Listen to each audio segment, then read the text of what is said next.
Assalamu alaikum wa rahmatullahi wa barakatuh, je vous souhaite la bienvenue chaleureusement sur cette chaîne dédiée à l'apprentissage et à la réflexion sur notre belle religion, l'islam. Aujourd'hui, nous allons traiter un sujet à la fois crucial et délicat, mais essentiel pour toute personne souhaitant avancer sur le chemin de la purification de l'âme et du renforcement de sa foi. Nous parlerons ensemble des 7 péchés sexuels les plus graves en islam, ces actes qui, s'ils sont commis, portent atteinte non seulement à notre corps et à notre esprit, mais aussi à la pureté de notre cœur, et à notre relation intime avec Allah, le tout miséricordieux. Ces péchés sont des entraves majeures sur la voie spirituelle, et peuvent éloigner l'homme ou la femme du droit chemin, causant une grande souffrance intérieure. Mais ne perdez pas espoir, car la miséricorde d'Allah est infinie. Quelle que soit la gravité de ses erreurs, il est toujours prêt à accueillir celui qui se repent sincèrement et fait preuve de volonté pour changer. Dans cette vidéo, nous ne nous contenterons pas d'énumérer ces péchés, mais nous verrons également comment, avec foi, courage et persévérance, on peut s'en libérer. Je vous invite donc à rester attentif et à suivre ce partage jusqu'à la fin, afin que vous puissiez mieux comprendre les dangers de ces actes, leurs conséquences, et surtout découvrir les clés spirituelles qui vous aideront à vous purifier et à vous rapprocher d'Allah. Que cette vidéo soit un point de départ vers une vie meilleure, pleine de paix intérieure et de succès dans l'au-delà. En islam, la chasteté et la pureté ne sont pas de simples recommandations morales, mais des fondements essentiels qui façonnent la vie spirituelle, sociale et personnelle du croyant. Ces valeurs sont profondément enracinées dans le Coran, la parole divine révélée, et la Sunna, les enseignements et pratiques du prophète Muhammad, paix et bénédiction sur lui. Ensemble, ils tracent un cadre clair pour préserver la dignité humaine, protéger les familles et maintenir l'ordre social. Le Coran insiste à de nombreuses reprises sur la nécessité de garder son regard, son cœur et son corps loin des actes illicites, notamment ceux qui concernent la sexualité. Par exemple, Allah dit dans la sourate Al-Mu'minun: et ceux qui préservent leur chasteté, sauf avec leurs épouses, ou celles que leurs droits possèdent, car alors ils ne sont pas blâmables. Ce verset montre que la sexualité est légitime uniquement dans le cadre du mariage, conçu pour protéger l'individu et la société. La Sunna complète ses enseignements en soulignant l'importance d'éviter tout ce qui peut conduire au péché sexuel, qu'il s'agisse d'actes physiques, de regards, de paroles ou même de pensées. Le prophète a conseillé à ses compagnons de garder la modestie et de contrôler leurs désirs pour ne pas tomber dans les interdits. Les comportements sexuels illicites sont perçus comme des sources majeures de désordre spirituel, ils affaiblissent la foi, entraînent la culpabilité et la honte, et peuvent éloigner le croyant de la miséricorde d'Allah. Mais leur impact ne s'arrête pas là, ils provoquent aussi des déséquilibres sociaux importants. Par exemple, la prolifération des relations hors mariage peut déstabiliser les structures familiales, engendrer des naissances non reconnues, accroître la violence domestique, et nuire à la cohésion communautaire.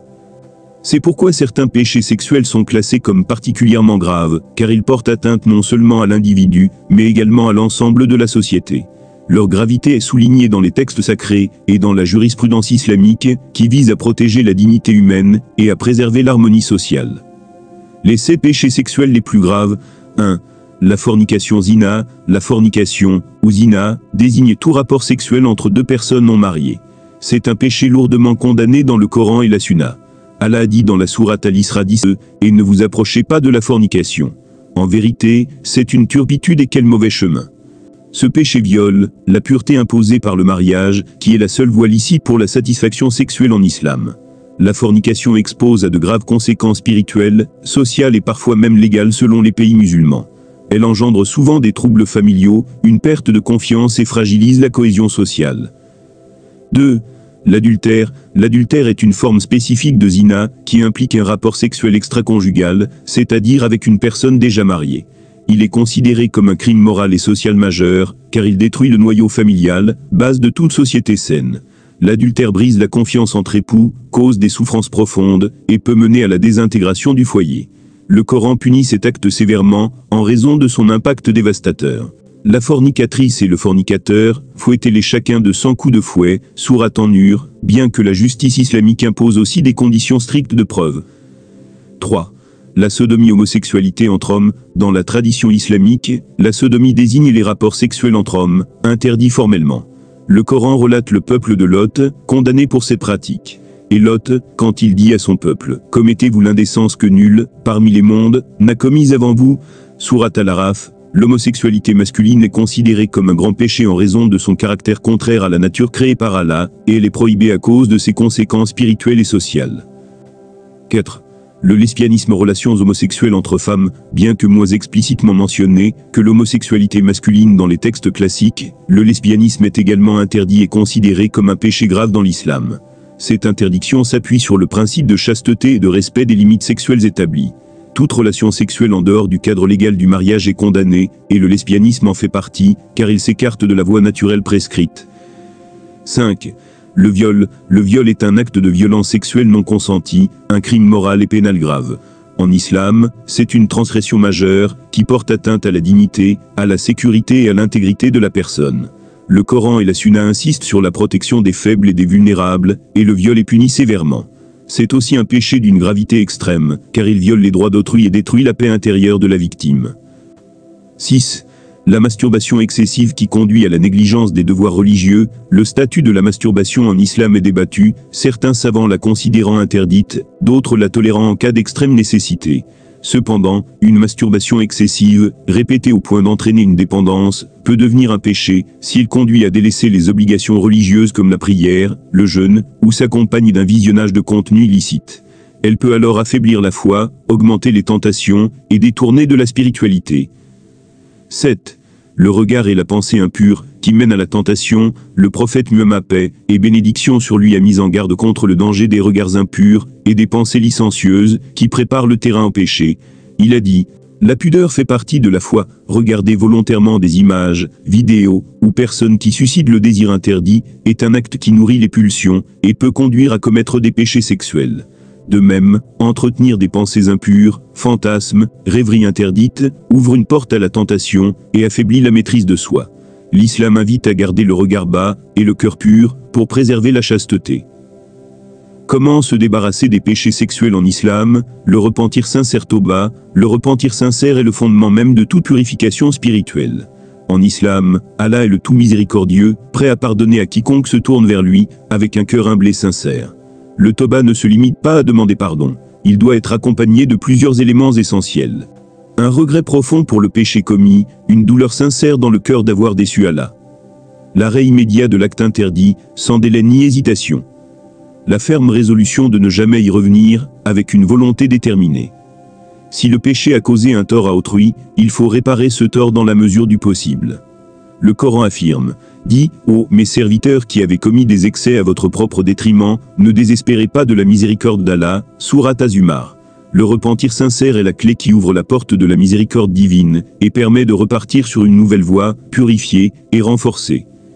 La prière et l'invocation du Ha. La prière est le lien direct entre le serviteur et son créateur. Pour renforcer sa volonté face aux désirs et aux tentations, il est conseillé de accomplir les prières obligatoires avec assiduité, en y mettant concentration et humilité.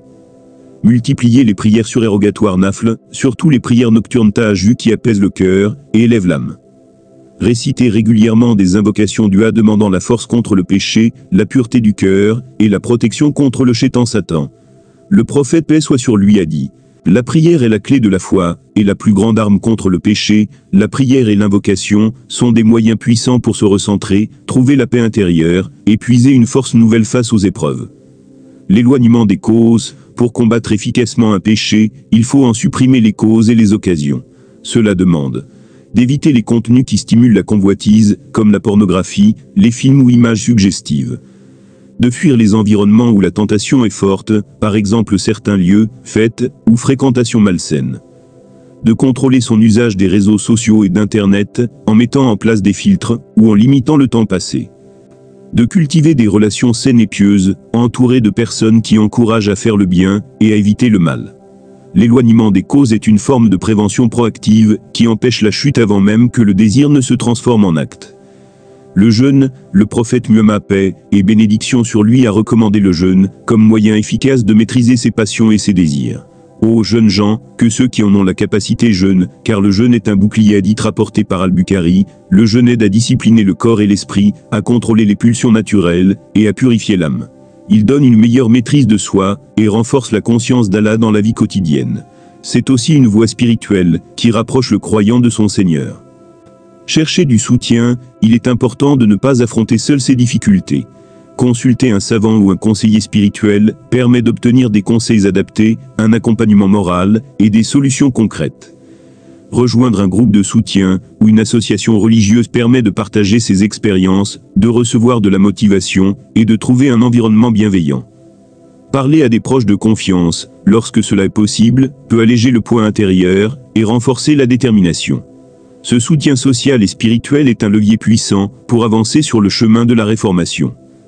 Remplir son temps avec des activités bénéfiques, l'oisiveté est souvent un terrain fertile pour la tentation et les mauvaises pensées. Pour s'en prémunir, s'engager dans des activités productives, études, travail, sport, bénévolat, apprentissage religieux, planifier ses journées avec discipline, afin d'éviter le temps mort, qui pousse à la distraction et au péché. S'entourer de lectures, d'environnements et de compagnons positifs, qui stimulent la croissance personnelle et spirituelle. Une vie active et orientée vers le bien éloigne les mauvaises habitudes et aide à renforcer la volonté. La miséricorde infinie d'Allah et l'espoir du pardon, il est primordial de garder toujours à l'esprit une vérité essentielle et source d'espoir en islam. La miséricorde d'Allah est immense et dépasse de loin toutes nos fautes. Peu importe la gravité ou la répétition de nos péchés, il n'existe aucun péché trop grand pour celui qui est le pardonneur, le tout miséricordieux Ar-Rahman Ar-Rahim. Allah dit dans le Coran, Sourate Az-Zumar dit, « Ô mes serviteurs qui avez commis des excès à votre propre détriment, ne désespérez pas de la miséricorde d'Allah. Car Allah pardonne tous les péchés. Oui, c'est lui le pardonneur, le très miséricordieux. » Ce verset est une invitation directe à ne jamais perdre espoir, même si l'on a failli maintes fois. La porte du repentir est toujours ouverte tant que la vie continue et tant que le croyant s'engage sincèrement à changer. Mais pour bénéficier pleinement de cette miséricorde, il faut un cœur sincère, qui regrette réellement ses erreurs, et une volonté forte pour s'éloigner du péché et s'engager sur le chemin de la droiture. Ce n'est pas un processus instantané, ni toujours facile, mais c'est un voyage de purification et de renaissance intérieure. Avec patience, persévérance et confiance en Allah, chacun peut progressivement se libérer de ses mauvaises habitudes. Le changement véritable vient de la foi profonde, de la discipline spirituelle et de l'appui divin. Même si la chute survient parfois, il faut toujours se relever, demander pardon et avancer avec courage. Merci d'avoir regardé cette vidéo jusqu'au bout. Si ce contenu vous a aidé, n'hésitez pas à liker, partager et vous abonner pour plus de rappels et conseils en islam. Qu'Allah nous guide tous vers la droiture.